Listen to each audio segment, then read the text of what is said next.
Silver Lining Goods is owned by Mariah, who is working to bring new life to thrifted pieces. She's here with all of the details on how she creates jewelry, and you're actually going to show us how to make a piece, right? Yes. So I've picked out a spoon for us to work with. Okay.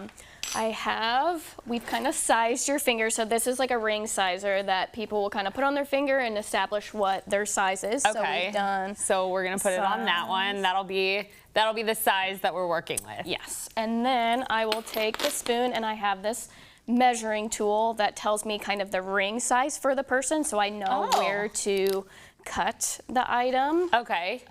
And so the first step then, it's measuring. And is this a measure once, measure twice, cut once scenario? Or have you gotten so good at it that you just can kind of eyeball it? Sometimes I'm pretty good at it, but other times I will have to go back and like kind of snip a little bit and resize a little bit. So it just kind of depends also like the thickness of the spoon. So this one is thinner, so it's easier to bend with kind of the setup I have here. But other ones that are thick, I kind of have to take that into account, that it will be like a smaller diameter when I do that. I see. And sometimes if you're not necessarily making a custom piece, if it comes out a little smaller or larger, you can just still put it in with all the other rings. Yes. So I will be cutting this one. And now what happens to the spoon once you cut the end of it off? Yes, so I keep every piece that I have. Like I have boxes of these like spoons and like handles, all these things. So certain spoons will have emblems on it. So I have ones where it's like either the state or just like certain things, and I'm keeping them to figure out what I'm going to use them for. So like either like necklaces or pendants or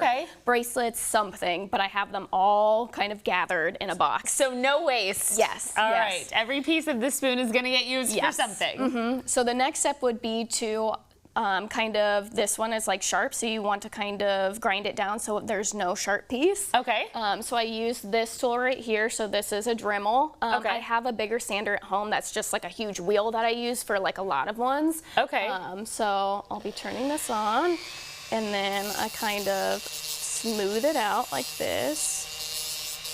And so that's just getting rid of all of the sharp edges and things, right? Yes. Yep. We don't want anybody, you know, cutting themselves or anything like that.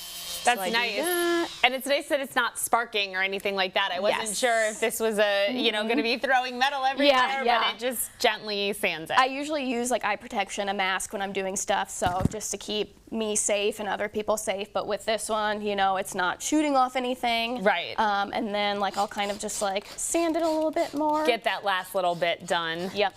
And then it's got like no sharp edges to it. So I don't know if you want to try doing the first bend or not, up to you. Okay. Is the first bend more difficult than the second bend? I might need to watch you and then do the second bend. So I'll put it in this right here. So I had to makeshift this kind of, mine is like bolted to my my workshop, so we're gonna hold it down. Okay. I'll hold this side. So it just kind of has the bend. Oh, look at that. I keep bending it this way. So I'll let you kind of bend the tail end if you want to. I'll switch places with you. All right, we'll switch sides, and I'll do some spoon ring making. So I just leave it right in there. So we hold it like this, so you can bend it now. Okay. Yep. Oh, I see. Switch it around. Yep. So you're gently bending it around and around to make the shape of it. Yes. So it takes a couple. Keep bending. Yeah. So I'll switch back with you now, because I'll switch You'll put the finishing touches on it? Yes, so I have to switch out these tools to make it smaller. And what are these called? If someone wants to get into ring making themselves, what are these called? So this tool is called a Pepe tool. It's just, that's like the brand, and then, you know, it's called, I think it's called like a ring bender maybe, because you can use it for anything. So I kind of found this to do, you know, a spoon ring with, but like I can shape my sterling silver rings with it too. I see. Oh, and I see what's happening. So ultimately it's getting smaller and smaller and smaller until it finally closes up into a rounded ring. But since you're doing it evenly all the way around, it's still kind of keeping that shape and that design. Yes, and so like my other machine that I have has like this huge lever on it, because as you can see, this takes a little more, you know, movement, whereas my other lever will go faster. It'll bend faster. Right, I see. So. And then how do you keep them clean once you, since it's sterling silver, do they tarnish or is there a way to keep them from getting tarnished? So this is kind of like a polishing compound that I use, but I also use a tumbler. So it's like this, it puts like these metal pieces in it, and then I put soap in it. It's a certain type of soap, and then it tumbles, and I'll tumble it for a couple hours, and it'll come out like very shiny. So I usually will use this on the spoon to clear off all the dirt and stuff on it, make it, and then if there's any blemish or like, marker prints off of it, then I put it in the tumbler, and then it's completely shiny and amazing. And does it stay that way, or will it still tarnish? Once it's been tumbled, it's kind of good to go? Yes, so with sterling silver or like silver plate, like, most items, like it's waterproof. It's a silverware that goes into a washing machine and things like that, or a dishwasher.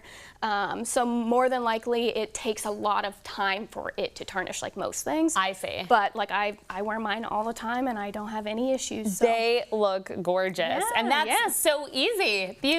And look at that. It fits so perfectly and is so cute.